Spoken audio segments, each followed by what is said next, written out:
अमीर क्यों अमीर बनते जा रहे हैं और गरीब क्यों बनते जा रहे हैं? इसके पीछे की साइकोलॉजी क्या है? इसी के बारे में आज हम डिटेल में बात करेंगे इन दिस बुक, जो अब तक की सबसे बेस्ट बुक लिखी गई है on money and personal finance. So आज देखेंगे इस best book rich dad poor dad की 5 बेस्ट लर्निंग्स। और कोई भी किसी को भी इस बुक को, इस समरी को मिस नहीं करना चाहिए अगर किसी को मनी और उसके पीछे की साइकोलॉजी समझनी है कि मनी एक्चुअली में काम कैसे करता है। And it is written by best selling author Robert Kiyosaki. Learning number 1, अगर मैं अपनी बात करूं तो मुझे याद है कि मैंने ये बुक 4 साल पहले लगभग पढ़ी थी। और मैंने उस वक्त 3 साल पहले लगभग शुरू कर दिया अपना इन्वेस्टमेंट जर्नी। मेरे पास उस वक्त ज़्यादा पैसे नहीं होते थे। I was struggling in my financial वे।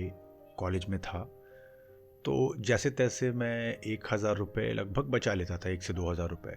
तो मैंने SIP करवा लिया था और बस हर महीने का एक रूटीन बना लिया था कि 10 तारीख को मेरे अकाउंट से पैसे कट जाते थे। लेकिन आज मैं जब उसको देखा, लगभग मैंने 1.5 लाख रुपए इन्वेस्ट किए थे और आज वो लगभग हो चुका है 2 लाख कुछ हज़ार थे। तो मैंने देखा कि मैंने तो कुछ किया ही नहीं 3 साल में, और ये इतना ज़्यादा पैसा मुझे रिटर्न दे रही है। और इसका मैंने वीडियो भी शेयर किया अपने इंस्टाग्राम पे, बहुत सारे व्यूज़ और बहुत लोगों ने पसंद किया उसको। तो मैंने ये लर्निंग सीखा कि rich people make money to work. एक एवरेज इंसान वो फोकस करता है जितना मेहनत कर सके, जितना दिन रात एक करे, इतना मेहनत करे, खूब पैसा कमाए। लेकिन हमारी एक लिमिट है। हम 12 घंटे में 8 घंटे 9 घंटे एफिशिएंट रह सकते हैं, हर वक्त नहीं। लेकिन क्या हो अगर आपके बदले पैसे आपकी कड़ी मेहनत करे, कितना अच्छा होगा। और ये अमीर लोग बहुत अच्छे से जानते हैं कि पैसों से कड़ी मेहनत करना है या करवाना है, खुद नहीं करना है।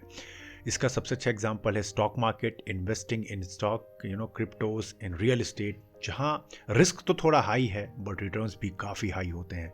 So focus on make money working for you, not you work for money.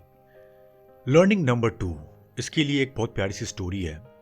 एक बार दुनिया के one of the richest country US में एक सर्वे करवाया गया 1000 लोगों पे कि दुनिया में सबसे ज़्यादा रिटर्न किस इन्वेस्टमेंट पे मिलता है। तो बहुत सारे लोगों ने कहा स्टॉक मार्केट, बहुत लोगों ने कहा गोल्ड, बहुत लोगों ने रियल एस्टेट कहा, बहुत लोगों ने तो FD भी कह दिया जहाँ पे 5-6% ही मिलता है, लेकिन स्टिल कहा।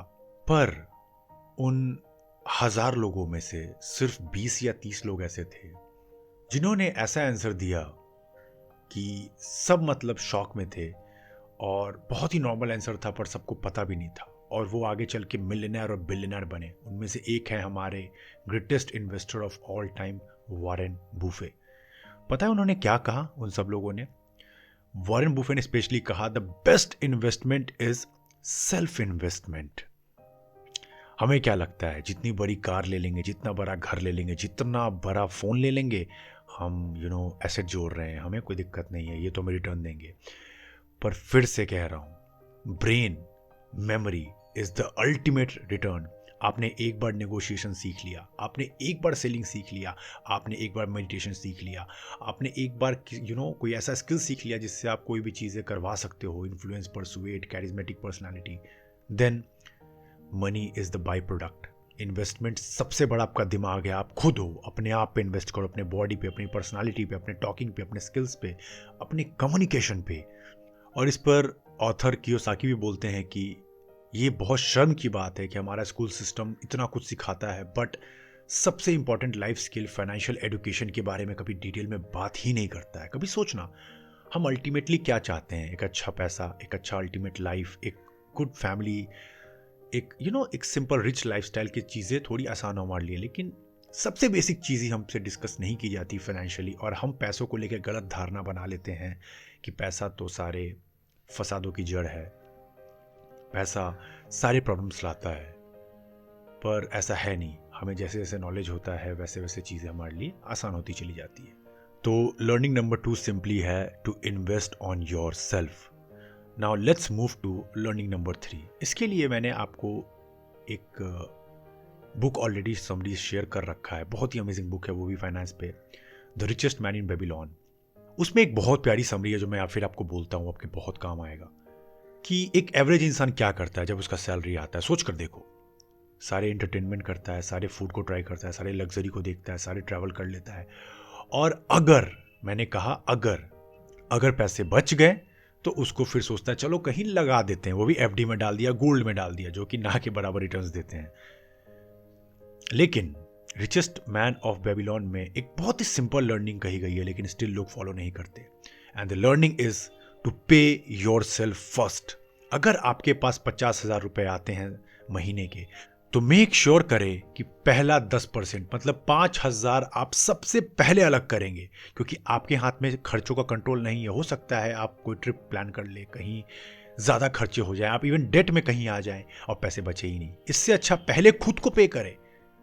जितने भी इंपॉर्टेंट बेसिक चीज़ है, बेसिकली यहाँ पे ऑथर कह रहे हैं कि पे करने का मतलब यह है जो कि साइड रखना है, जो कि आपको यूज़ नहीं करना है, चाहे कुछ भी हो जाए। मतलब 5,000 आप उठाओगे, साइड करोगे, उसको सीधा इन्वेस्टमेंट करोगे, specially in stock markets, real estate, जहाँ पे रिटर्न हाई है। लेकिन पढ़ कर करेंगे, समझ कर करेंगे। ये नहीं कि किसी ने कहा कि ये कंपनी उठ रही है इसमें लगा लो, नहीं। अपनी अवेयरनेस के साथ थोड़ा वक्त बिताएंगे, थोड़ा पढ़ेंगे कैसे चीज़ें काम करती हैं, जैसे कि डेट टू इक्विटी रेशियो क्या होता है, स्टॉक में सही टाइम क्या है इन्वेस्ट करने का, सही कंपनियां क्या है, सस्टेनेबल ग्रोथ क्या है, लॉन्ग टर्म इन्वेस्टमेंट क्या है। ये चीज़ों को समझने के बाद हम इन्वेस्ट करेंगे, लेकिन सबसे पहले करेंगे। इस ट्रैप में नहीं फंसेंगे कि पैसे सब हो जाएंगे तो पैसे बच गए तो कर दूंगा, क्योंकि इन्वेस्टमेंट इज़ अ प्रायोरिटी। मैं फिर से कह रहा हूँ, आप एक कंपाउंडिंग का मजा उठाते हो समय के साथ, और आज मैं उस चीज को फील कर रहा हूं। बिना कुछ मेरे किए पैसा मल्टीप्लाई हुआ जा रहा है हर साल। 10% मिनिमम है। अगर आप इसको 20 या 30 ले गए, क्योंकि बैचलर में तो ज्यादा प्रॉब्लम नहीं होती, फैमिली या बच्चों के बाद थोड़े सेविंग्स कम होने लगते हैं, बट अभी आपके पास 30% तक आप बचा सकते हो। And please I beg you to invest that. Learning number 4, एक बार मैकडोनल्ड्स के एमडी, मैकडोनल्ड्स सब जानते हो जिसका बर्गर आपने खाया होगा, उसके एमडी यूनिवर्सिटी ऑफ टेक्सास में इनवाइटेड थे एज अ गेस्ट। तो वहाँ पर गए वो, और काफ़ी अच्छा लेक्चर दिया, बच्चों को मोटिवेट किया कैसे मैकडी इतनी बड़ी कंपनी बनी, कैसे हम लोगों ने इतना सारे फ्रेंचाइजी खोले, बहुत कुछ किया। जब मोटिवेशनल लेक्चर अच्छे से हो गया तो वो जाकर बैठकर बच्चों के साथ लंच कर रहे थे, बीच में जो सेमिनार का ब्रेक होता है। तो एमडी साहब को एक सवाल आया बच्चों से पूछने का। उन्होंने पूछा कि आपको क्या लगता है कि मैं किस चीज़ का बिजनेस करता हूँ। तो बच्चे थोड़ी देर के लिए हंसे और समझ गए कि क्यों मजाक कर रहे हैं सर। और जब थोड़ा वक्त बीत गया तो बच्चों ने कहा कि सर ऑब्वियसली आप बर्गर का बिजनेस कर रहे हो, मैकडी का मतलब ये बर्गर से इतना बड़ा। लेकिन जो आंसर एमडी ने दिया उसने सारे बच्चों को शॉक में डाल दिया। एमडी साहब ने कहा कि हम एक्चुअली में बर्गर का बिजनेस नहीं करते, हम बिजनेस करते हैं रियल एस्टेट का। मैकडी क्यों इतनी फेमस आपको पता है? क्योंकि बर्गर तो है ऑब्वियसली, लेकिन ये हर इंपॉर्टेंट लैंड पे अपने ब्रांच को खोल देती है। जैसे कि कहीं भी देख लो आप, दिल्ली में सीपी हो गया, या राजस्थान का इंपॉर्टेंट कोटा लोकेशन हो गया, हर जगह मैकडी सबसे पहले इंपॉर्टेंट जगह को ढूंढती है, क्योंकि पता है कि अगर लोकेशन अच्छा हुआ तो लोग तो आएंगे और प्रॉफिट तो होना है। तो लर्निंग यहाँ पर यह है कि कुछ भी आप करो, लेकिन लास्ट में फोकस रियल एस्टेट बिजनेस पे ज़रूर करना। रियल एस्टेट एक एवर लास्टिंग बिजनेस, और ये हर साल मल्टीप्लाई होता है, हर साल आप कुछ सीख सकते हो। ये थोड़ा टफ है, लेकिन जब आपके पास पैसे आते हैं, जब आप सारे खर्चे करके, जब अपने को पे योरसेल्फ फर्स्ट कर लेते हो, कुछ पैसे रियल एस्टेट के लिए भी निकालें, और छोटे छोटे पैसे जमा करके कुछ लैंड एक्वायर करें, कुछ रेंटिंग में लगाएं, कुछ लोगों को फ्लैट दे, कुछ भी ऐसा करें, कुछ क्रिएटिव बने।